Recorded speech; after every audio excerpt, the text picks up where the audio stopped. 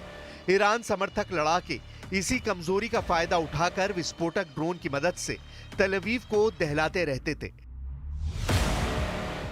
लेकिन अब इजराइल अगर अपने रडार को माउंट हेरमोन पर तैनात करता है तो वो सीरिया और लेबनान दोनों फ्रंट पर आसानी से नजर रख सकेगा, जिससे इजराइल ईरान, लेबनान और सीरिया के किसी भी ड्रोन और मिसाइल को मार गिराएगा। नेतन्याहू ने लेबनान को जोड़ने वाले मेन रूट पर पकड़ बना ली है, जिससे हिजबुल्लाह के तस्करी के रास्ते भी कट गए हैं। अब चाहे ISIS हो, HTS हो या ईरान हो, जो भी इजराइल की तरफ बढ़ेगा उसका काम तमाम हो जाएगा। इजराइल के ड्रोन सतह से सतह तक मार करने वाली मिसाइलों और लेजर गाइडेड बम दुश्मनों को एक बार में बेदम करने के लिए काफी है।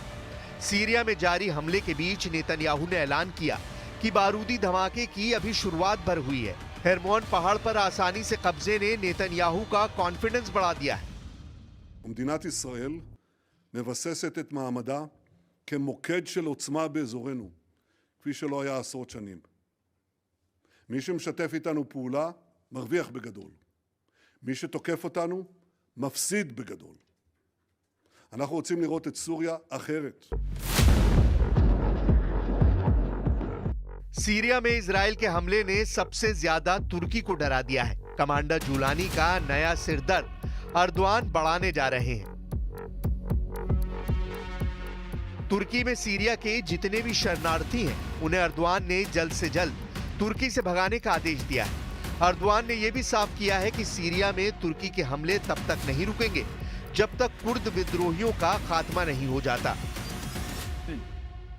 Başka bir ülkenin toprağında ve egemenliğinde gözü yoktur. Sınır ötesi harekatlarımızın yegane amacı vatanımızı ve vatandaşlarımızı terör saldırılarından korumaktır. Ne PKK ve Suriye'deki uzantıları ne DAEŞ ülkemizin muhatabı değildir. Bilakis muarızıdır. Suriye'nin toprak bütünlüğünün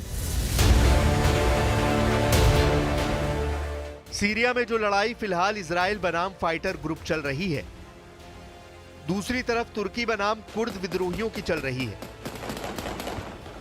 उसे एक न एक दिन तुर्की बनाम Israel बनने का खतरा है, क्योंकि तुर्की सीरिया पर फुल कंट्रोल चाहता है। नेतन्याहू इसके विरोध में है। तुर्की हमास और हिजबुल्लाह का कट्टर समर्थन करता रहा है।